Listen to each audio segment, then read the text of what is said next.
There I was, deep in my postdoc training, surrounded by brilliant researchers, and we all faced the same brutal reality. The academic job market was a nightmare. Professorships, scarce. The future, uncertain. Then an email arrived that casually mentioned junior consultants at McKinsey were pulling in over $200,000 a year. That's more than most tenured professors make after decades in academia.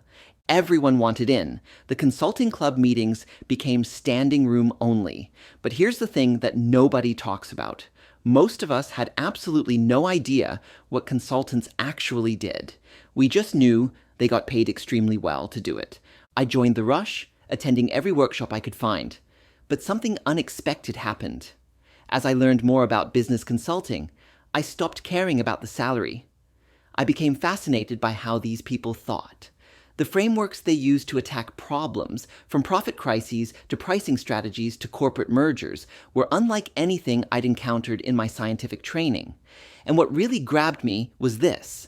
These problem-solving methods weren't just for business. They could be applied to almost any complex problem you face in life. I never actually made it into consulting, but the problem-solving approach I learned from studying firms like McKinsey has provided lifelong benefits far more valuable than any paycheck. Today, I want to share what I discovered and how you can use these same techniques to transform how you approach challenges in your career and life. This is Lei, and welcome to another episode at Bullish Books. Let me start with the foundation of how McKinsey approaches problems. There are 3 core principles that will fundamentally change how you tackle any challenge. The first one, facts are your foundation, not your fears. And I know this makes most people deeply uncomfortable. Here's a story that perfectly illustrates why this matters. A McKinsey team was working with a major insurance company, and the engagement manager was absolutely convinced the key to restoring profitability was eliminating what they call leakage. That's insurance claims being paid out without proper adjustment. So he assigned a young associate to dig through 3 years of fire insurance claims. The associate worked tirelessly, combing through mountains of data. The result? There was barely any leakage, far less than predicted. Now, most people would accept these facts and move on, right? Not this engagement manager. He kept redirecting. Check auto insurance. Check marine insurance. Check business insurance. Nowhere were the expected rates found. One day, the client asked with a wry smile, "What's the matter? Not enough leakage for you?" This lesson hit me hard. Your brilliant hypothesis means nothing if the facts don't support it. If you try to force facts to fit your preconceived solution, you're not solving problems, you're creating new ones. And why start with facts? Because a 27-year-old MBA presenting to a Fortune 50 CEO who's been in the industry for 30 years can't rely on opinions. But an overwhelming weight of facts? That bridges the credibility gap. Many of us fear facts. We're afraid that looking too closely will reveal uncomfortable truths. But hiding from facts is a prescription for failure. The truth eventually comes out. The question is whether you'll discover it in time to act. The second principle is all about structure. There's this concept called MECE, pronounced MECE, which stands for mutually exclusive, collectively exhaustive.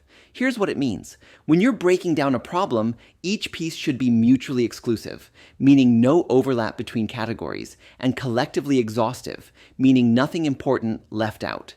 Let's say you're trying to increase widget sales.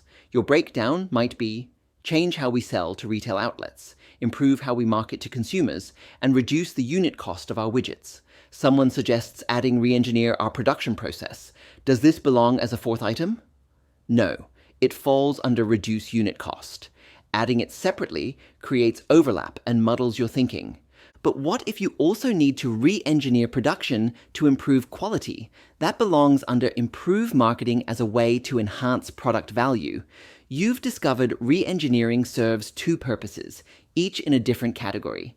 This might seem like nitpicking, but it's not. MECE thinking prevents circular reasoning, ensures you're not missing critical pieces, and makes your solution crystal clear to everyone involved. The third principle sounds completely counterintuitive. Start with the answer. Figure out the solution before you start solving the problem. But you do this constantly. When you're driving to an unfamiliar restaurant, you don't just start driving randomly, right? You think third left off Smith Street, then first right. That's your initial hypothesis, your roadmap. For our widget company, before spending months on analysis, you might hypothesize we can increase sales by changing how we sell to retail outlets, improving consumer marketing, and reducing unit cost. Then break each piece down. Under Salesforce, maybe you hypothesize that organizing by customer type rather than geography will boost performance. You test this by analyzing sales data, interviewing top performers, and calculating potential impact. The genius of this approach, it gives you a clear path forward while remaining flexible. If facts disprove your hypothesis, you haven't wasted time. By proving it wrong, you've gathered information to pivot toward the right answer. Now let me share some specific rules that separate effective problem solvers from people who just spin their wheels. The first rule that changes everything is the 80-20 rule. A New York brokerage house asked McKinsey to improve profitability in their institutional equity brokerage business. When the team analyzed every account, broker, and trader, the patterns were startling. 80% of sales came from 20% of brokers. 80% of orders came from 20% of customers. 80% of trading profit came from 20% of traders. These weren't random inefficiencies. They revealed serious resource allocation problems. The firm's 3 top brokers handled the 10 biggest accounts. By redistributing these accounts and pairing senior and junior brokers for each major client, they didn't just divide the pie fairly, they increased total sales. The 80-20 rule isn't about fairness. It's about being smart. It reveals your leverage points. Once you see them, you can't unsee them. Here's another critical rule. Don't boil the ocean. Don't boil the ocean means don't try to analyze everything. Figure out what matters, then stop. Otherwise, you'll spend enormous time and effort for minimal return, like boiling the ocean to get a handful of salt. And this connects directly to another rule. Find the key drivers.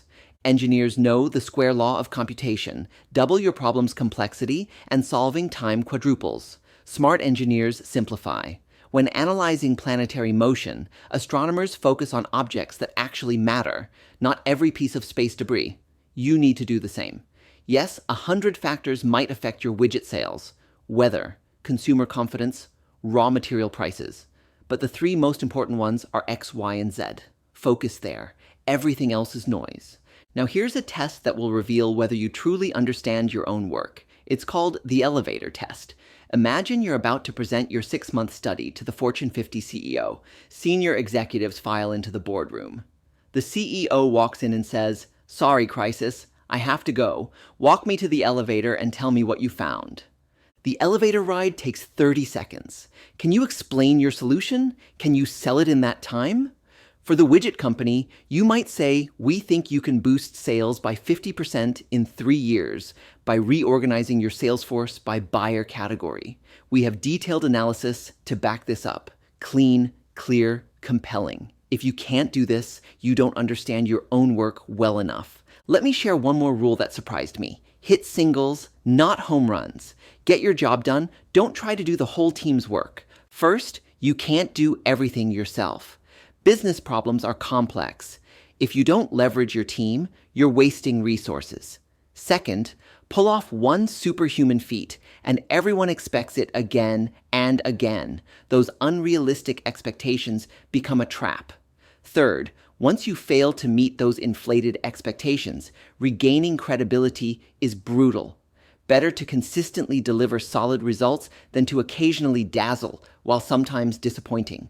So how do you actually apply this framework to your life? Let me give you some practical examples. For career challenges, maybe you're feeling stuck. Don't just vaguely wish things were different. Start with facts. What are the actual barriers to advancement?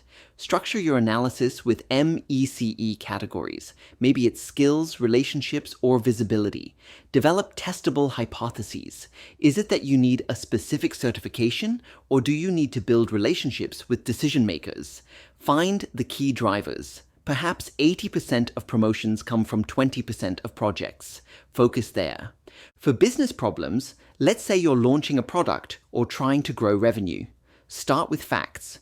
Maybe a struggling restaurant owner believes the problem is location, but fact gathering reveals the real issue is inconsistent food quality and slow service. Structure your thinking with issue trees. Test hypotheses one at a time. Focus on key drivers. Perhaps 20% of menu items generate 80% of profits. Double down on those. Even for personal challenges, this framework works brilliantly. Want better health? Don't vaguely commit to eating better. Track what you eat for 2 weeks. Gather the facts. Find key drivers. Maybe 80% of your excess calories come from 20% of your habits. Develop testable hypotheses. Is it late-night snacking? Weekend meals? Implement systematically with measurable goals. When McKinsey consultants were asked about their most valuable lesson, powerful themes emerged. First, preserve your integrity at all times. Do the Wall Street Journal test. If you're comfortable reading about your actions on the front page, it's okay. Second, humility matters. Being surrounded by people better prepared and more skilled teaches you faster than any success. Third, structure problems so they can be solved.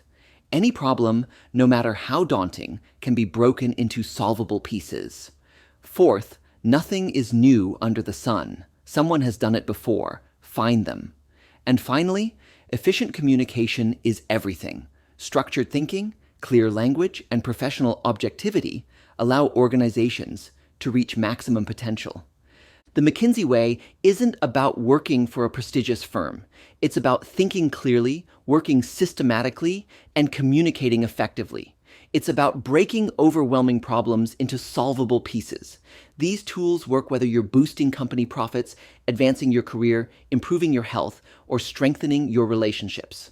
So here's my challenge for you. Start today. Pick one problem that's been nagging you. Apply the McKinsey Way. Gather facts. Structure your thinking. Develop a hypothesis. Test it. Focus on key drivers. Implement systematically. Because problem solving isn't a talent you're born with. It's a skill you develop through practice. The problems in your life won't solve themselves. Your career won't advance on its own. Your business won't grow without strategic intervention. But now you have the tools. Now you have the framework. Now you have the McKinsey Way. If you want to dive deeper into these concepts, head over to bullishbooks.com where you'll find the full article with all the detailed examples and additional frameworks I couldn't cover today. And if you found this episode valuable, subscribe to the channel and share it with someone who's stuck on a tough problem. Trust me, they'll thank you for it. What you do with these tools is up to you. I'm Lei, and I'll see you in the next episode.